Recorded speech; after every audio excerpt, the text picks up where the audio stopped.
আসসালামু আলাইকুম রহমতুল্লাহ।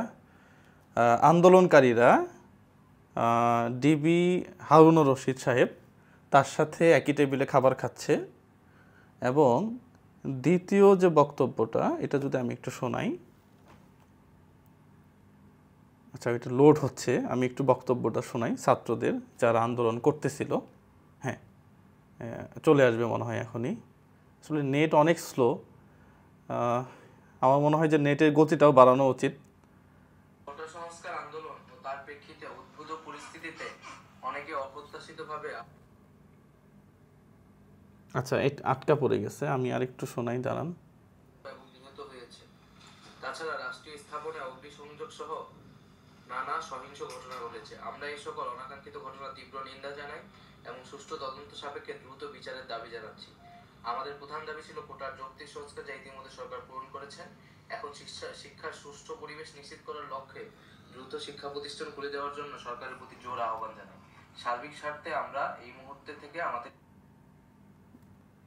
আচ্ছা, লাস্ট কথাটা আমি বলে দিই, সেটা হচ্ছে যে তারা এই আন্দোলনকে প্রত্যাহার করছে, আন্দোলন প্রত্যাহার করছে এবং সরকার দাবি মেনে নিছে, এই জন্য আন্দোলনকে প্রত্যাহার করছে। আমার মনে হয় এটা একটা সুন্দর কাজ করছে। আমার কাছে মনে হয় এই কাজটা বুদ্ধিমানের কাজ করছে।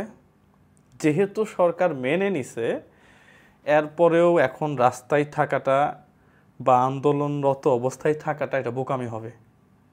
হ্যাঁ, আপনি বলতে পারেন যে হারুন সাহেবের সাথে একই টেবিলে খাবার খাইছে, হ্যাঁ, বিভিন্ন বাই ফোর্সে এই কর্মসূচিটা তারা অব্যাহতি দিছে। যেভাবেই দেখ না কেন, আমার কাছে মনে হয় এই সময়ে এসে, এই সময়টা কেন বলতেছি দেখেন, বিটিভি ভবনে আগুন, আপনার কাছে কি মনে হয় এইটা আমার কোনো ছাত্র ভাই দিছে? না।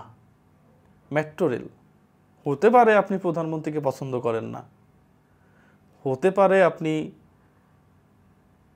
এই আওয়ামী লীগ দলকে পছন্দ করেন না, কিন্তু মেট্রো রেল পছন্দ করে না ঢাকা শহরে এরকম একটা লোক আপনি খুঁজে পাবেন না। হ্যাঁ, আপনার কাছে মনে হবে আমি তেল মারতেছি। তাহলে এই যে আন্দোলনের সুযোগটা নিয়ে কোনো এক পক্ষ তারা মেট্রো রেলে আগুন দিল, আপনি অনেস্টলি চিন্তা করলে এটা সরকার পতনের আন্দোলন ছিল না। তাহলে সরকার পতনের নামে বিটিভি ভবনে আগুন, এরপরে সেতু ভবনে আগুন। হ্যাঁ, আমি জানি এখন আপনি হয়তো বা উল্টা চিন্তা করতেছেন, কিন্তু এগুলো তো রাষ্ট্রীয় সম্পদ।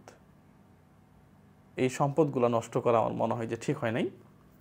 পাশাপাশি এখন আর আন্দোলনে নামা যাবে না, এখন আর ওই কোটা এই সেগুলো বলা যাবে না, যেহেতু পাশ হইছে। আপাতত চুপচাপ থাকেন। হ্যাঁ, নিন্দা জানাই এবং সুষ্ঠু তদন্ত সাপেক্ষে এই যে মানুষগুলা মারা গেল, হোক সেটা পুলিশ, হোক সেটা সাধারণ ছাত্র, হোক সেটা একজন র্যাবকে, মেবি ব্র্যাক ইউনিভার্সিটির সামনে, ভুল হইলে ক্ষমা করবেন, গাড়ির ভিতরে যেভাবে পিটায়ে হত্যা করা হইল, আসলে আমি এটা মেনেই নিতে পারলাম না। আমাদের অসংখ্য ছেলে পেলে যাদের আন্দোলন করতে গিয়ে জীবন দিতে হইল, মেনে নিতে পারলাম না। প্রত্যেকটা জায়গায় তদন্ত হওয়া উচিত, তদন্ত সাপেক্ষে বিষাক্ত আশা করতে পারি, একটা ন্যায়সঙ্গত বিচার এটা আশা করতে পারি, আমরা সাধারণ মানুষ হিসাবে করতে পারি। তো যাই হোক, আমার মনে হয় যে ছেলেগুলা বুদ্ধিমানের পরিচয় দিচ্ছে আপাতত। এই ছেলেগুলা, হ্যাঁ, এই ছেলেগুলাই তো, হ্যাঁ, এরা বুদ্ধিমানের পরিচয় দিছে বলে আমার কাছে মনে হয়েছে। আপনার কাছে কি মনে হয়েছে আমি জানি না। সবার আগে তো ভাই নিজের জীবন, নিজের সেফটি, এরপরে না অন্য কিছু। আপনি দেখাইতে যায় ওভার কিছু করে বিপদে পড়ার দরকার নেই, তো দরকার নেই। বাঁচলে শহীদ না বাঁচলে গাজী, মরলে শহীদ বলে আপনি নাইমে পড়লেন, এটা তো সমাধান না। যেই ভদ্র ছেলেটা মারা গেছে তার বাবা মা বুঝতেছে তার ব্যথাটা কোথায়। এরকম অসংখ্য অসংখ্য। তো সব কিছু চিন্তা করা উচিত। এটা বাংলাদেশ,